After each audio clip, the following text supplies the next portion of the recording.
Aloha, I'm Kirsten Baumgart-Turner, and this is Sustainable Hawaii at thinktechhawaii.com, streaming live educational and entertaining sometimes videos on the internet and Oceanic Channel 16 and Olelo 54. Today we're discussing youth empowerment for Hawaii's sustainable future. The United Nations Sustainability Goals call for action within the next 15 years in order to stem the tide of irreparable damage to our natural ecosystems that support all human life. Success requires the engagement of our youth, who will lead us into a future that is currently in jeopardy. Here to discuss the opportunities for youth empowerment at the International Union for the Conservation of Nature, the IUCN's World Conservation Congress that's taking place here in September 1 to 10, are our guests, Michael Bailey and Elizabeth Reveley. Welcome, Michael. Welcome, Elizabeth. Thank you for joining us. Thank you so much. I'd like to start with you, Michael. Tell me how you got into conservation. You have a very interesting background. Well, I also started off as a unshaven youth before I could shave, running expeditions and campaigns for Greenpeace to save the whales group. I directed some of the very first expeditions that Greenpeace engaged against, at that time, Soviet whaling ships in the high seas just off the shores of Hawaii, saving whales from the harpooners' cannons. I actually think I pulled a video on that, a photo about that, if we can look at that whaling, that oil tanker video. That was pretty cool. Exactly. In the oil tankers, we've done campaigns to prevent oil tankers from cruising up and down the west coast, which could cause great harm. The super tankers, which is particularly where expect to be causing great challenges. This is a Soviet factory ship whaling fleet just 300 miles north of Kauai, back many years ago, over 3 decades ago. And we were campaigning at that point in time to stop the killing of the whales by the Soviets, the Russian Soviets, factory ship fleets that were killing sperm whales and other whales off the coast of Hawaii. That was very successful. Within 3 years, those entire ships were stopped and banned from the high seas. And since that time, I've done projects to help save harp seals, baby white harp seals, and campaigns to protect the oceans from hazardous oil pollution. I think we have a harp seal photo too. It's just too adorable not to put up. Maybe. It's the second one I saw. The harp seals, also off Kauai shores. You've done things in the cold Arctic, you've done things in the warm weather. What draws you to each of these causes? I look for the niches where an individual can make a difference. And that's part of our work now with youth empowerment here in Hawaii and internationally, is to help other youths become inspired, the fact that they too can make a difference. This is another photograph. I've been on the open ice floes of Canada, the East Coast, many times, with celebrities and movie stars and TV film productions working to protect these seals from being clubbed to death and having their body parts turned into medicinal herbs in China and their fur coats turned into luxury fur items. We've been very successful in that campaign, although still the slaughtering of seals still continues to this day, as does the decline in Hawaii's endangered monk seal population. It's a very critical situation for Hawaii's monk seals in the northwestern Hawaiian Islands also. We also have a photo of you in the northwest Hawaiian Islands with your scuba gear or your snorkeling gear. Yes. But tell us more about that campaign. Yes, I've done swimming with whales and dolphins many times here in Hawaiian Islands, and we are just so blessed, so fortunate.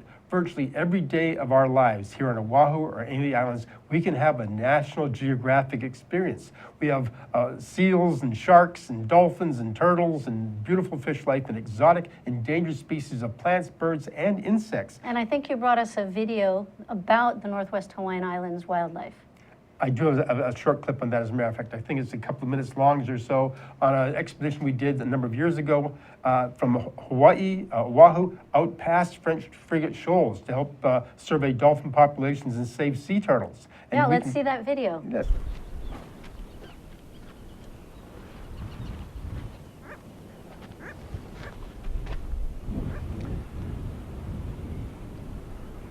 As one can tell from the feathered welcoming committee behind me, this is beautiful downtown Turn Island, located 400 miles northwest of Honolulu, Hawaii.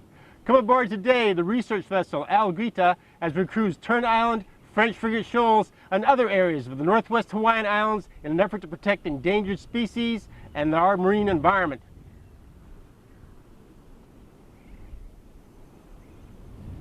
As you may be able to tell from our welcoming committee behind me,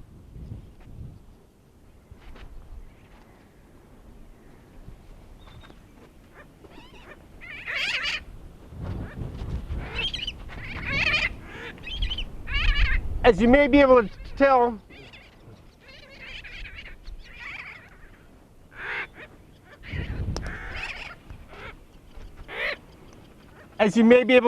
from the welcoming committee behind me. That was pretty funny. That was funny.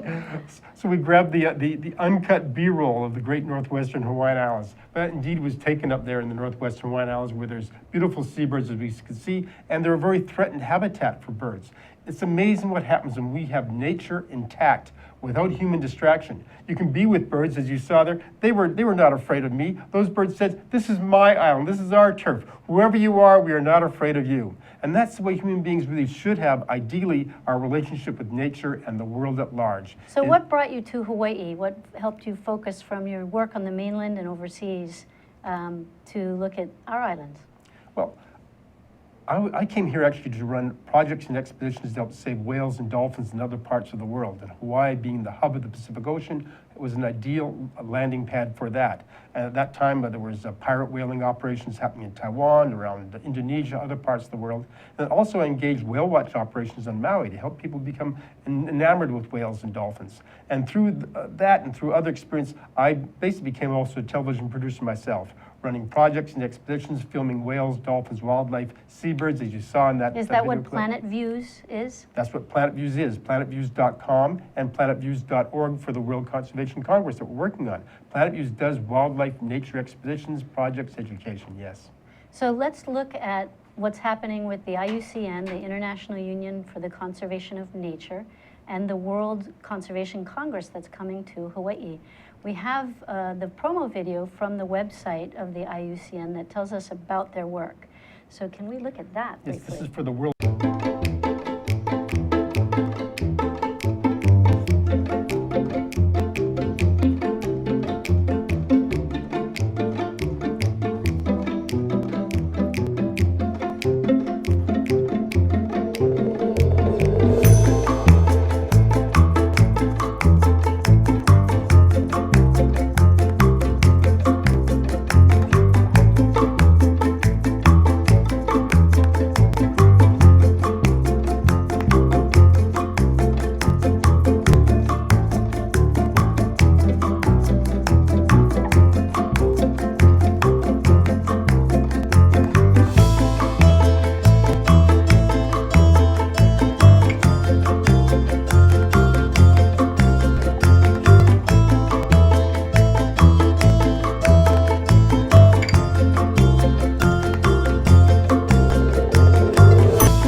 Really great video, because if we just transpose that inside of their big convention center and imagine ourselves in our convention center, imagine how all those booths are put together. There's going to be hundreds of booths.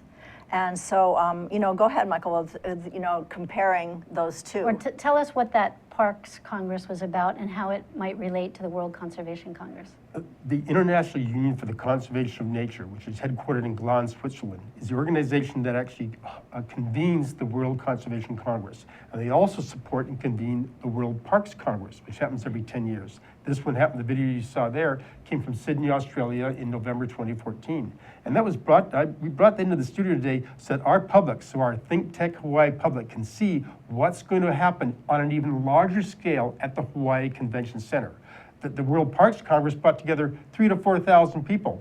The World Conservation Congress is over 10,000 people. Some are projecting 12,000 people. Large numbers of humanity with large pavilions, displays, information. So for those interested in plugging into this convention, if you take that small example of the World Parks Congress, you can see the level of layout, technology, opportunity that's coming here to the state of Hawaii. That's terrific, and I want to get to the structure of that and how we can get young people involved.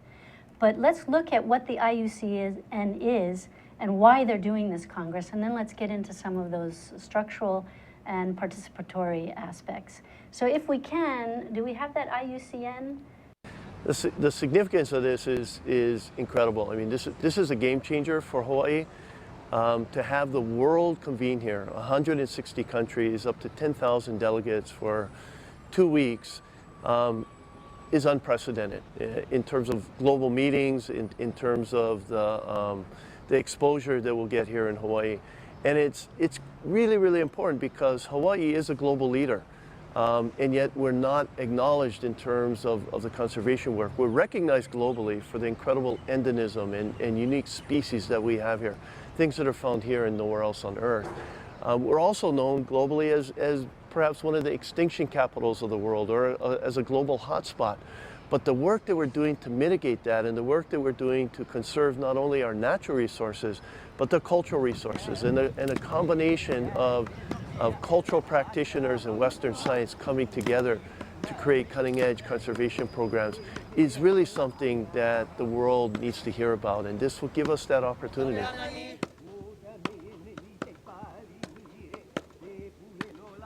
I think the key message is there's hope. You know, even in a place that is like Hawaii, where we have such extreme challenges and islands, that's the other thing that I think is really important is having this global Congress here on a Pacific island is really important, because islands are the canary in the coal mine with global climate change and sea level rise. We are a microcosm of all the issues that the world is facing, and we feel them a lot quicker. Things are accelerated and compressed on islands.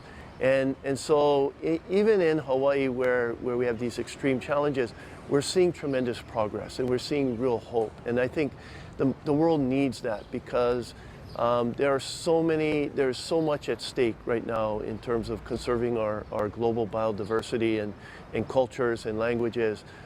We need hope, and we need to see that there is a way forward.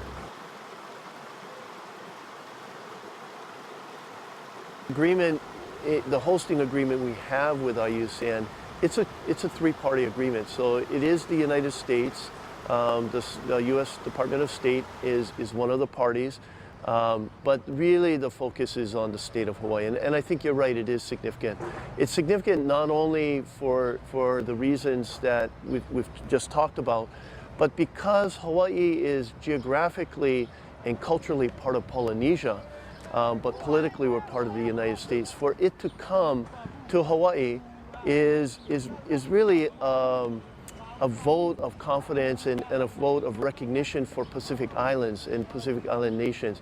And endemism and biodiversity is found on islands in the Pacific at higher rates than any other part of the world. The really good news is that's what we do. The visitor industry is the primary driver of our economy. Hospitality is our business. So in terms of preparing to welcome the world here on our doorstep, clearly this is on a scale that we've never done before, so there's going to be a lot that has to go into that.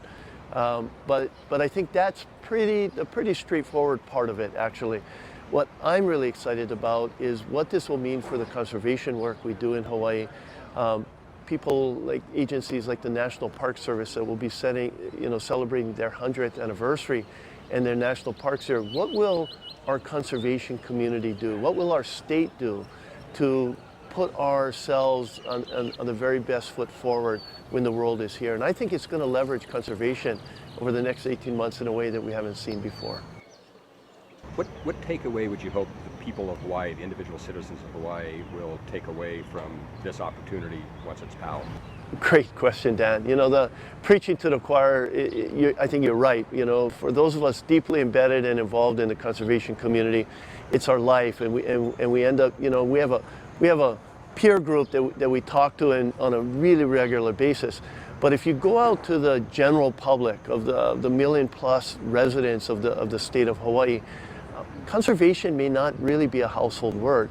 In many cases, people are too busy worrying about how to feed their families and their jobs and all the things that take up their focus in their daily life. I think one of the great things that's going to come out of this, just as APEC became a household word, even if it was just because of the traffic disruptions, IUCN and conservation and the World Congress will become a household word. It will raise the awareness of the importance of conservation in our state to the general public, and that is really exciting. So we're back and we're talking with Michael and Elizabeth Reveley. What I want to know after that wonderful video that Chipper Wickman did such a great job of highlighting the importance of the World Conservation Congress to Hawaii is, how are youth going to be able to participate in this? How can we empower them to become our future leaders for sustainable Hawaii? Well, for those that were watching the video that came before this, the one regarding the Parks Congress in Australia, Sydney, Australia, we saw those structures, those pavilions being erected and displays and video monitors. All of that's happening here on an even larger scale. There's an entire youth pavilion going in at the ground floor at the convention center. And even before the Congress arrives here and begins on the 1st of September, there's ramp-up programs happening. There's gatherings occurring throughout Oahu and other parts of the state to bring people together on missions, on purposes, and on events that will be happening before, during, and after the Congress, all of which will involve youth from Hawaii, from the keikis to the mid-30s, whatever, 40s, whatever you want to call yourself, youth. If you're young at heart, it could be people of all ages. And it's also really important to say that we want more involvement from the state. So, I mean, I see this more as a discussion and ongoing conversation. You mean from not the state government, but from the folks of Hawaii? From parents, Yeah. from teachers, from youth groups, from the Ys. Like, we do need more participation, Right. and it's an incredible opportunity. So So tell part me- of this is, how do we encourage? Exactly. So tell me what Planet Views is doing to encourage that. One can go online now to planetviews.org, planetviews.org, which is our World Conservation Congress website, and planetviews.com is our wildlife conservation nature site. But you can go there and see what's happening with our work with youths and with the work. You can Google online the wchawaii.com website, which is the World Conservation Congress Hawaii.com website. That has amazing amounts of information on the Congress that's coming here. And when you see what's Let me going ask on. Elizabeth quickly, though. What is your role in terms of emerging leadership that I've read about on your website? Well, partly it is something that I'm always interested in, and getting emerging leaders, whether it's the symphony or, conservation or education. It's always, how do we really mentor this next generation? I think that's a conversation in and of itself. And how we do it here is by engaging other groups. So that's my personal interest in this, is engaging more of our emerging leaders. And how are you doing that? By talking to these different groups, and also by coordinating a program that will happen before the conference, so the end of August, where we can bring students in. Now, a big part of this is fundraising. So there's this sort of interesting teeter-totter that is happening as we put more and more programs together. Then those programs can be sold internationally, so that this youth internationally, particularly youth that don't have a lot of money, so we get a real group, various groups here, how they can fundraise to get themselves here.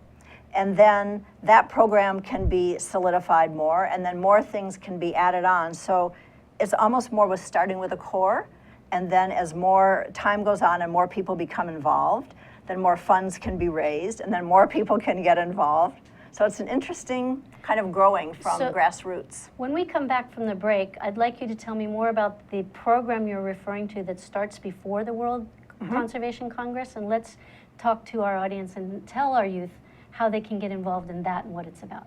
So we'll be right back with Sustainable Hawaii. Aloha, namaskar, and hello. My name is Anu Hittel, and I host the show called Climate Change Beyond Outrage. We go beyond outrage to find solutions to climate problems facing people, nations, and the world. I hope you will join me here every Tuesday at 1 o'clock. We broadcast live from thinktechhawaii.com. Aloha and bye-bye. Aloha! Hello, my name is Patrick Bratton. I'm host at Global Connections here at ThinkTech Hawaii. We broadcast live every Thursday at 1 p.m. We bring Hawaii to the world and the world to Hawaii, talking about international events and various things of interest to the audience. Please join me. I look forward to talking with you and having you get to meet some of my guests. Aloha. Aloha, I'm Kaui Lucas, host of Hawaii is My Mainland, here on Think Tech Hawaii every Friday at 3 p.m. We address issues of importance for those of us who live here on the most isolated landmass on the planet. Please come join me Fridays at 3 p.m. Mahalo. Hi, we're back with Sustainable Hawaii and Michael Bailey with Planet Views and Elizabeth Reveley, also with Planet Views. So we were talking about the opportunity for youth to get involved before the World Conservation Congress starts. And maybe you could give some specifics on how our viewers might be able to get connected, get in sync with what's happening. Well, they can look at planetviews.org, planetvews.org. There's an email address there where you can ping and you can send us an email if you want to be involved with some of the programs before the World Conservation Congress, as well as during and even after.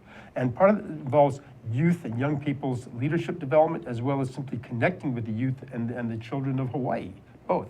People of all ages, from keikis up to mid-30s and even beyond.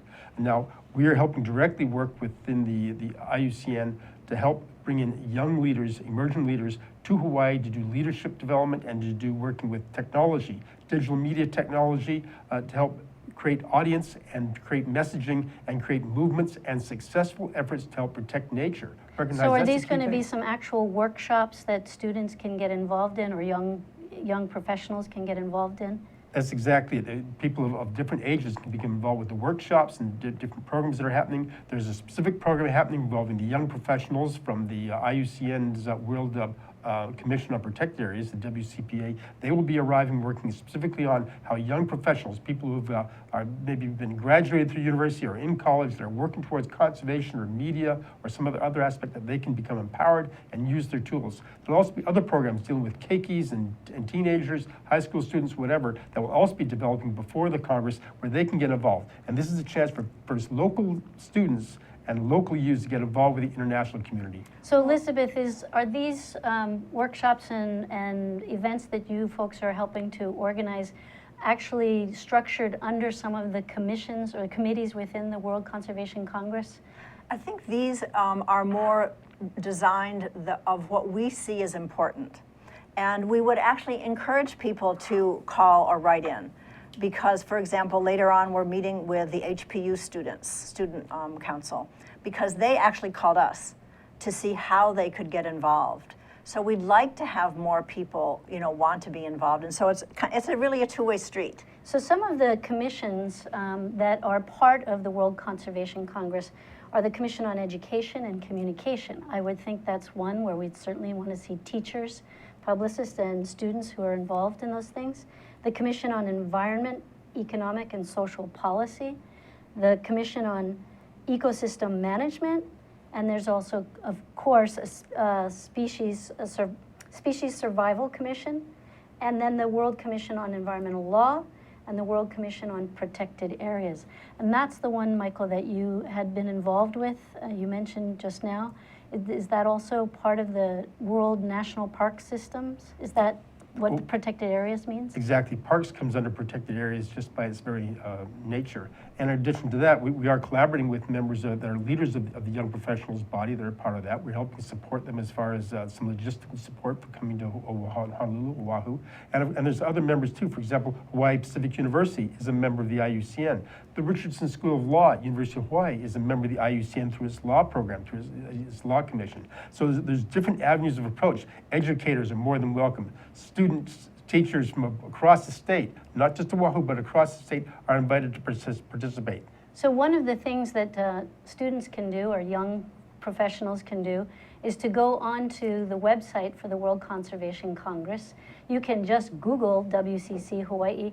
You can also go onto the IUCN website, where there's a wonderful video that talks about the work of the IUCN. Its major focus is on, well, first of all, it's the RED list, the world-renowned list for endangered species. It's the go-to authority for that. But it's also working on how government orchestrates the preservation of nature. And so one of the big focuses how we can influence as volunteers from around the world how nature is supported and regulated. And then, of course, they're in full support of the UN Development goals, excuse me, as well as the COP agreement from Paris that we talked about on this show before. So they're looking at all of the agreements that have been put in place with the United Nations and with the convening of parties in Paris to see how they, as an industry of scientists and professionals in world conservation, can come together to support achievement of those goals. And so I understand Planet Views is working to empower some of the leaders, young leaders, to be able to get involved in that. And also specifically with their own ideas. So we are setting up a platform where people, the students, the young people, can offer their suggestions, which I sometimes find are even more avant-garde and thoughtful than what's being produced now. So we really want to encourage people to have ideas that they want to come and share worldwide. It's a great platform to come with your idea, or you say your state's idea, things that have been successful, just like we think we are in Hawaii with certain things, to be able to share internationally. And then that's part of the great thing about this, though, is you don't know who you're going to meet. You come and you meet people from all over the world. And just that, those relationships are, of the young people, are the relationships that will be our leaders' relationships for the next generation. I think that of itself, so there's several really important reasons to have more young people who are thinking creatively, innovatively about conservation. Actually, that's a terrific point. I look at so many of our leaders today that started out with the 1970s with Governor Ariyoshi doing the first planning Congress for Hawaii, and how they've influenced so many of the positive developments in Hawaii. That's a great example. Yeah. So we encourage young leaders to get out there and get involved in the World Conservation Congress. Michael, thank you so much for coming to meet with us. And Elizabeth, we wish you all the best in your work at Planet Views. Thank you. Aloha Thank you. and It's been mahalo. a pleasure. Really a pleasure. Thank you. We'll see you next Tuesday.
Hello, everybody. I'm IC Davidson. Thanks for tuning in to Think Tech Hawaii. One of the things that we do here, or the thing that we do here, is promote civic engagement in Hawaii. What does that mean? We want to talk about things that people want to hear about, and we want you to engage us and be part of that conversation. One of the ways that you can do that is by joining in during our live show via Twitter. How do you do that? Well, you get on the interwebs and get Twitter, get an account, and mention us if you have a question. What you'll do is you tune into our show live, tweet us questions, and our hosts and guests will address them accordingly. It's really easy, it's really fun, and I think that your participation in what we're doing here will help us continue the dialogue on very important issues that we're trying to cover. Sustainability, clean energy, you name it, we're on top of it. We want you to be part of what we're doing, because together we'll be able to make things change. Thank you for watching. Think Tech Hawaii, thinktechhawaii.com, weekdays 12 to 5 p.m.